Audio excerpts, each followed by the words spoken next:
tried it, so you don't have to. You were the talk of the town. And I was the talk of the town because Patrick pinches butts. Butt pincher.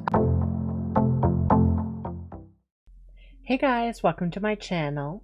So for this video, what I thought I'd do for the month of October throughout the spooky Sunday stories is bring it back to the olden times with some Edgar Allan Poe stories. So every Sunday will be an Edgar Allan Poe story for the month of October. So I hope you enjoyed this story. The Raven by Edgar Allan Poe, published in 1845.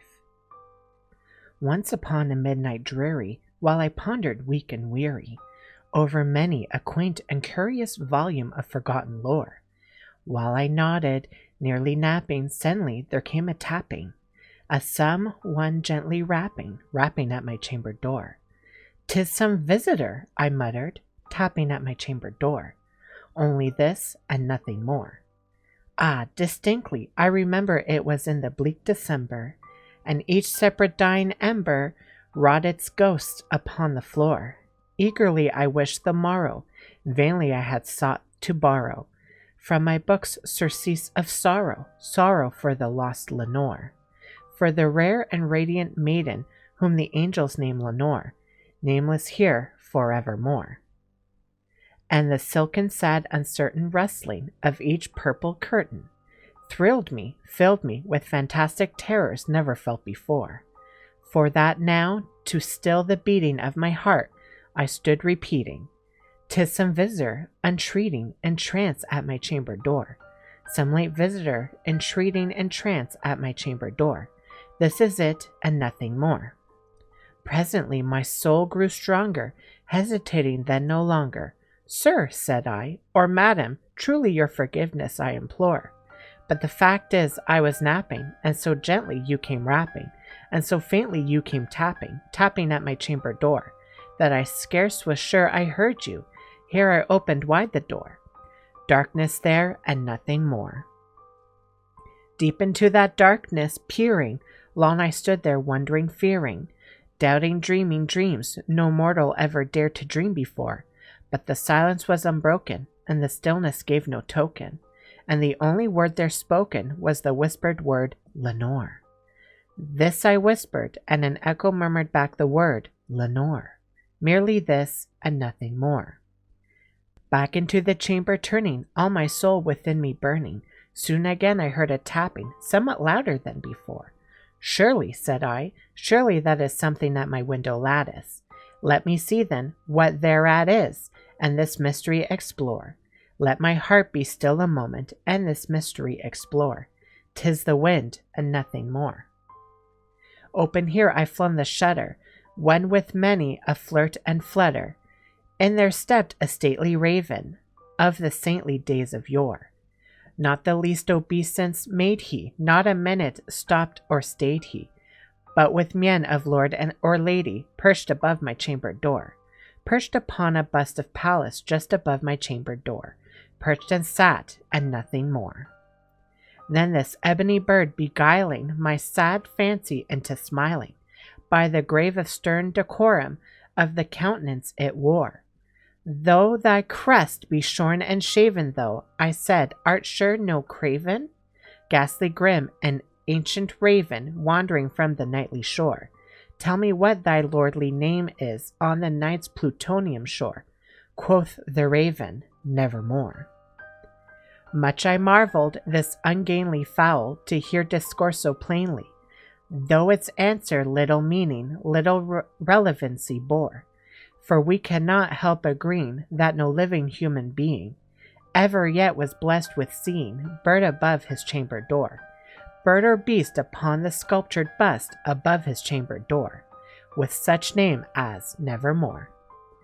But the raven sitting lowly on the placid bust spoke only that one word, and if his soul in that one word he did outpour, nothing further than he uttered, not a feather then he fluttered, till I scarcely more than muttered, "Other friends have flown before, On the morrow he will leave me, and my hopes have flown before.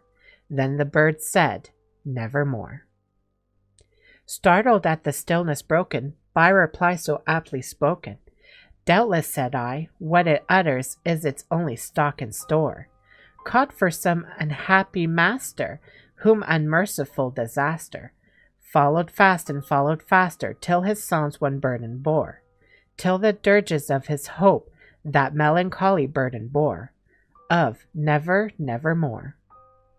But the raven still beguiling all my fancy into smiling, straight I wheeled a cushioned seat in front of bird and bust and door.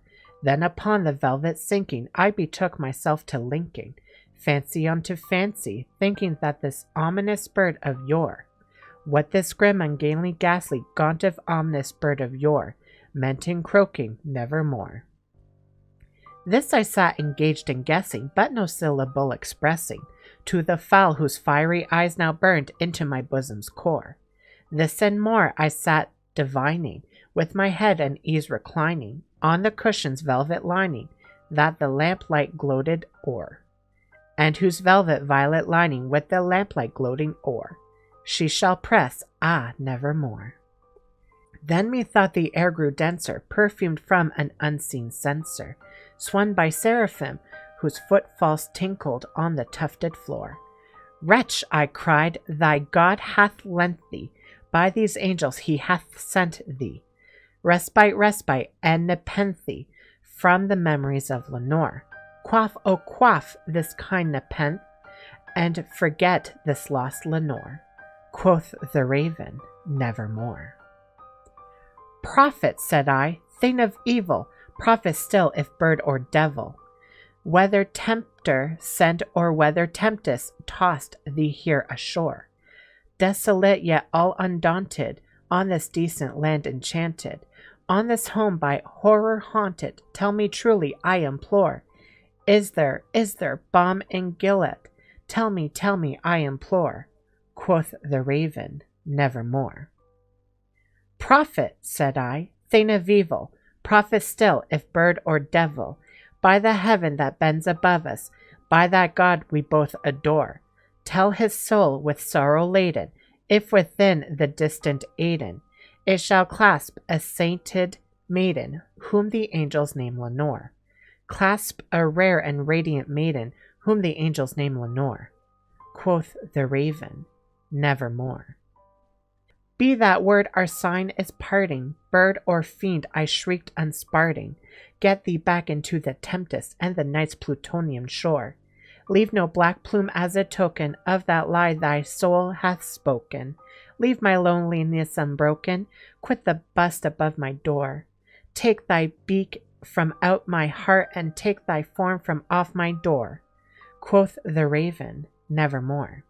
And the raven, never flitting, still is sitting, on the pallid bust of Pallas, just above my chamber door, and his eyes have all the seeming of a demon's that is dreaming, and the lamp light o'er him streaming throws his shadow on the floor, and my soul from out that shadow that lies floating on the floor shall be lifted nevermore.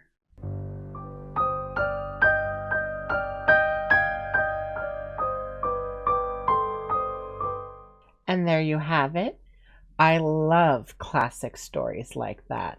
The Raven, it's such a classic. I remember watching like the Treehouse of Horror from The Simpsons. So good. Highly recommend. Anyways, I hope you guys like this video. Don't forget to like, comment, and subscribe. And we'll see you in the next one. Bye.